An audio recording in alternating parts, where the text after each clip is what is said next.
Today, I want to discuss social issues and aging. So we've already talked a little bit about frailty, and one thing we know is that frailty is growing. Frail older adults are older individuals who have physical disabilities. Maybe they're very ill, maybe they have cognitive or psychological disorders. But frail older adults are people whose competence is declining. So they don't have one specific problem that differentiates them from their active, healthy counterparts, but rather they tend to have multiple problems. So as a person's functional health diminishes, the level of support needed from the environment increases. So we can think about, again, that competence and environmental press model. If competence is going down, then environmental press also needs to go down.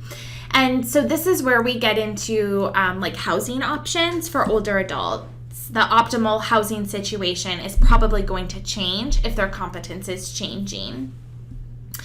One way that we can study and observe, how is their competence really doing is through activities of daily living. These are ADLs, or instrumental activities of daily living, or IADLs. So ADLs, this first one, activities of daily living, include things that are very necessary in order to live on your own. So this would be like bathing, dressing, grooming, brushing your teeth, going to the bathroom, transferring from the bed to a chair, walking, climbing stairs, and eating. Instrumental activities of daily living, or IADLs, are not necessary for fundamental functioning, but they do allow an individual to live independently in a community. So these would be things like cleaning and maintaining the house, managing your money, moving within the community, preparing meals, shopping for groceries and necessities, or taking your medications. So research has found that smoking, heavy drinking, physical inactivity, depression, and social isolation, and fair or poor perceived health predict who becomes disabled. So lack of physical activity is a very powerful predictor of later disability and even premature death. So one way to maintain those activities of daily living and instrumental activities of daily living are just to live a healthy lifestyle. We know that SES matters as well.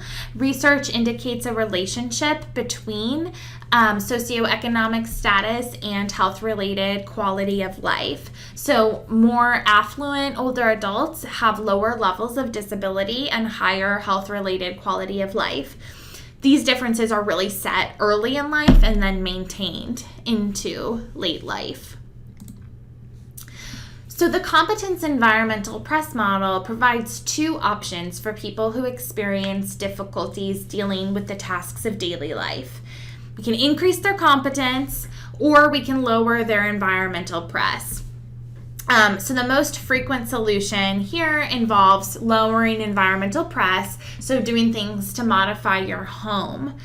This could be like installing handrails, getting door handles that are easier to grip, possibly widening doorways to allow a wheelchair, for example, to get through, lowering countertops, adding power stair lifts, ramps. These are prohibitive, meaning they help prevent falls, for example.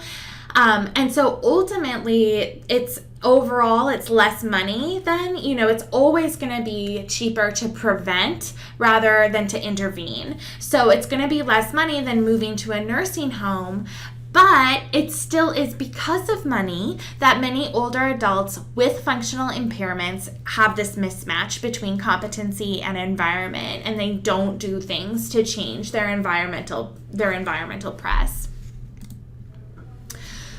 So oftentimes, older adults might choose to live in an assisted living facility or a nursing home. And the difference between these is the nursing home is going to give you really that 24/7 care. Assisted living facilities are going to be for those who do have some limitations in terms of their ADLs or their IADLs. but whose physical or cognitive impairments really don't require that 24-hour care. And then one thing that older adults are really at risk for is abuse and neglect.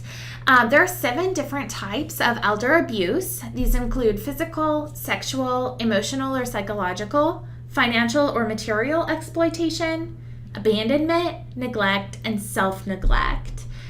The most common type of abuse that I said here is neglect, with 60% of abuse being neglect.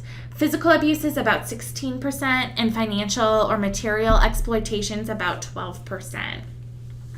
We see that researchers estimate that perhaps 1 in 4 vulnerable older adults are at risk for some type of abuse, neglect, or exploitation.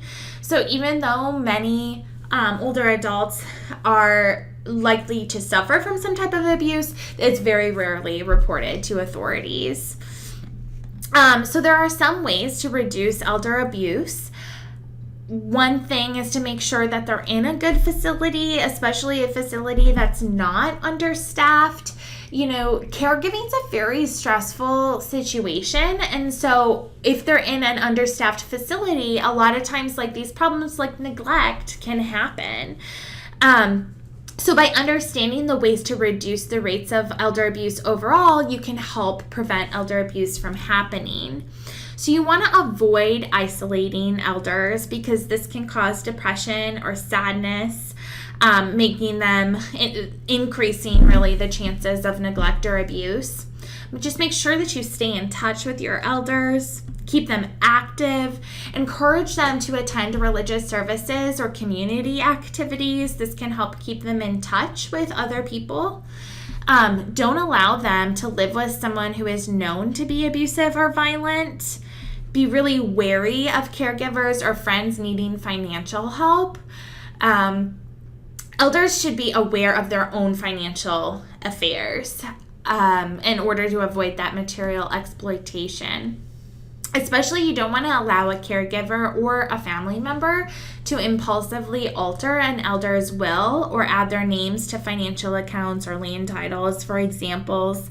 And then just make sure they're aware, too, of those, really, I just think it's the saddest thing, those phone calls that are trying to solicit money, those scam callers for older adults. I know it's happened to my grandparents several times. It's happened to my husband's grandparents, of people trying to get them to give out credit card information or stuff like that. So you can really protect the individuals in your life from becoming a victim of abuse by identifying the risk factors. That's the biggest step.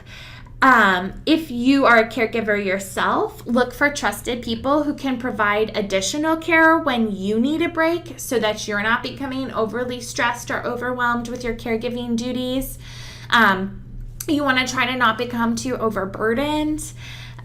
If your loved one's in a nursing facility, stay involved in the process and observe any signs of elder abuse or evidence that they are receiving inadequate care. And be really wary of any changes in your loved one's appearance or mood, because this can indicate that they are suffering from abuse. Therapy or a support group can be helpful. Encourage your loved one to be wary when partaking in financial decisions. Encourage them to seek the advice of a lawyer or trusted friend. And then if you do suspect that they are a victim of elder abuse, you want to make sure you talk to them directly or to the supervisor or medical director at the nursing home facility in which they reside. So by encouraging them to open up to you about any concerns that they might have about the care they're receiving, you're really preparing them to assist so that you can assist them in getting out of that abuse.